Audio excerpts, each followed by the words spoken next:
안녕하십니까. 퍼스트 안과 대표원장 신동민입니다. 시력교정술만 하면 해결될 거라 생각하셨나요? 그런데 혹시 당신의 눈이 수술하면 안 되는 눈이라면요? 각막이 너무 얇다면 잘못된 수술로 시력이 다시 나빠질 수 있습니다. 유전 질환이 있다면 수술 후 각막이 혼탁해지고 더 이상 교정이 어려워질 수 있습니다. 내 눈은 정말 시력교정술이 가능한 상태일까? 그리고 어떤 시력교정술을 선택해야 후회하지 않을까? 오늘 영상에서 그 해답을 확실히 알려드리겠습니다. 원장님, 네. 나에게 맞는 시력 교정술이라는 게 따로 있을까요? 먼저 라식, 바색, 스마일에 대해서 간단한 설명이 필요할 것 같은데요. 라식은 각막 절편을 뚜껑처럼 만들고 이것을 분리해서 젖힌 다음 각막 실질부에 레이저를 조사한 후 다시 각막 절편을 덮어주는 수술입니다. 라섹은 재생이 가능한 각막의 상피를 제거한 다음 각막 실질부에 레이저를 조사하고 이후 상피가 재생되면서 서서히 시력을 회복하는 수술입니다.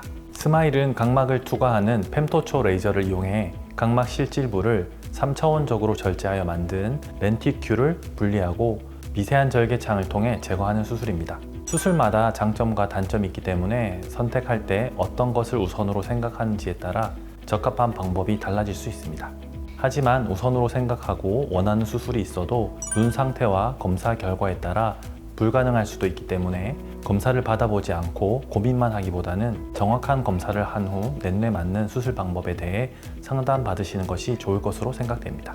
그러면 원장님이 만약 시력 교정술을 받는다면 어떤 선택을 하실까요? 글쎄요, 저는 운이 좋게도 시력이 좋아서 시력 교정술이 필요 없었는데요.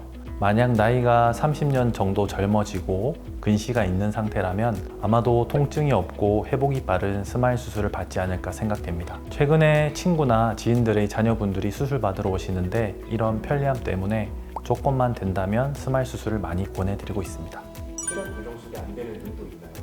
네, 안타깝게도 있습니다. 각막에 시행하는 시력 교정술은 볼록 렌즈 역할을 하는 각막의 근시 난시 도수만큼 레이저를 조사하여 평평하게 만들어 굴절 이상을 교정하는 것인데 이때 교정해야 할 도수에 비해 각막이 너무 얇다면 수술이 불가능할 수 있습니다.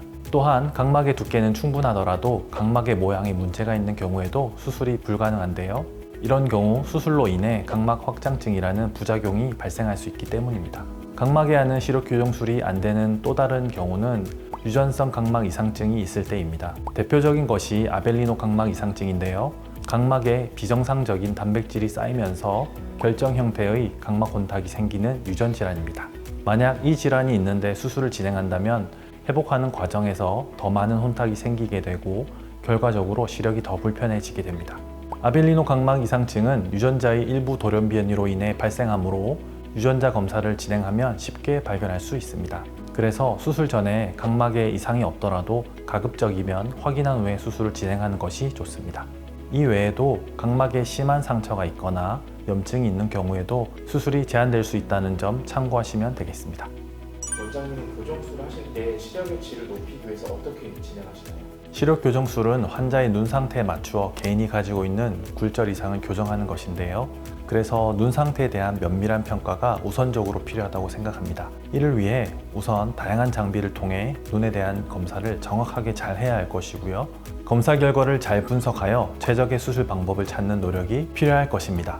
정확한 수술을 위해 수술 과정과 주의사항에 대해 충분히 설명하여 환자분이 긴장하지 않고 최대한 협조할 수 있도록 유도하고 있으며 수술 후 시력의 질에 많은 영향을 주는 안구 건조증에 대한 관리도 지속적으로 해드리고 있습니다.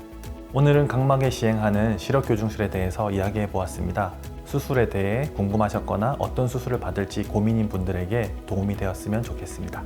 다음에도 유익한 내용으로 찾아뵙겠습니다. 그리고 혹시 궁금한 점이 있으시면 댓글에 남겨놓으시면 열심히 답변 드리도록 하겠습니다. 지금까지 눈에 대한 바른 생각 퍼스트 안과였습니다. 시청해 주셔서 감사합니다.